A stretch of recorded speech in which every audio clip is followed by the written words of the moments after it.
Chama cha Mapinduzi CCM chapata pigo. Aliyekuwa kiongozi mkubwa wa chama hicho afariki dunia ghafla. Hii ni Mseto Media, hakikisha umebonyeza maneno subscribe pamoja na alama ya kengele ili chama kiendelee kukua, kiweze kujiendesha na kufanya shughuli zake.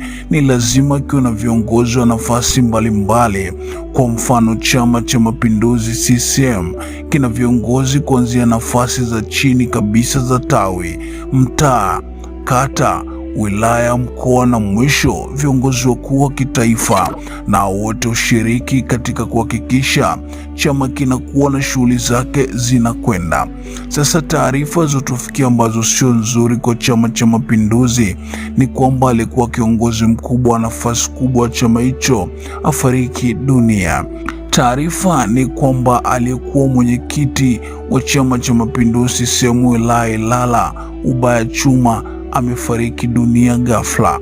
Ubaya Chuma amefariki dunia nyumbani kwake eneo la Vingunguti jijini Dar es Salaam Julai 30, 2026. Kifo chake kimeacha simanzi kubwa kwa chama, wanachama wa chama na jamii kwa ujumla, kwani alikuwa kiongozi wa CCM kwa nafasi mbalimbali, akianzia uongozi wa mtaa, kata mpaka kufika kuwa mwenyekiti wa wilaya kabla hajastaafu. Ubaya Chuma anadaiwa kuwa na mchango mkubwa kwa chama, huku akiwa ni kiongozi aliyeheshimika na aliyeshiriki kwa hali na mali kukijenga Chama cha Mapinduzi.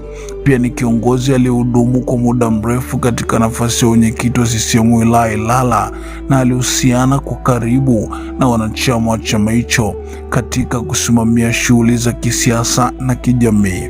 Kifo chake kinakuja katika kipindi ambacho chama kinajiandaa na mikakati mbalimbali ya kisiasa, na hivyo kuacha pengo kubwa kwa wale waliokuwa wakimtegemea kwa ushauri na uongozi.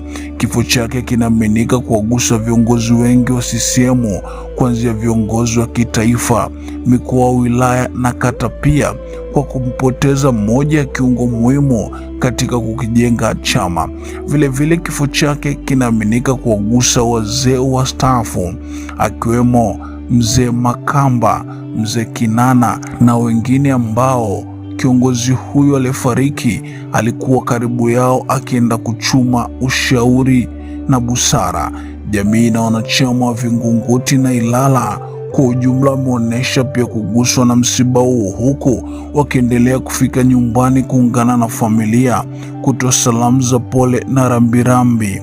Aidha, viongozi wa chama na serikali wanatarajiwa kushiriki katika shughuli za mazishi na kutoa heshima za mwisho kwa kiongozi huyo. Sisi tunasema Mwenyezi Mungu amlaze pema peponi, amina.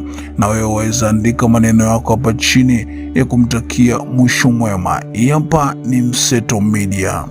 Hakikisha umesubscribe, comment, like na kushare. Mseto Media, we connect everywhere.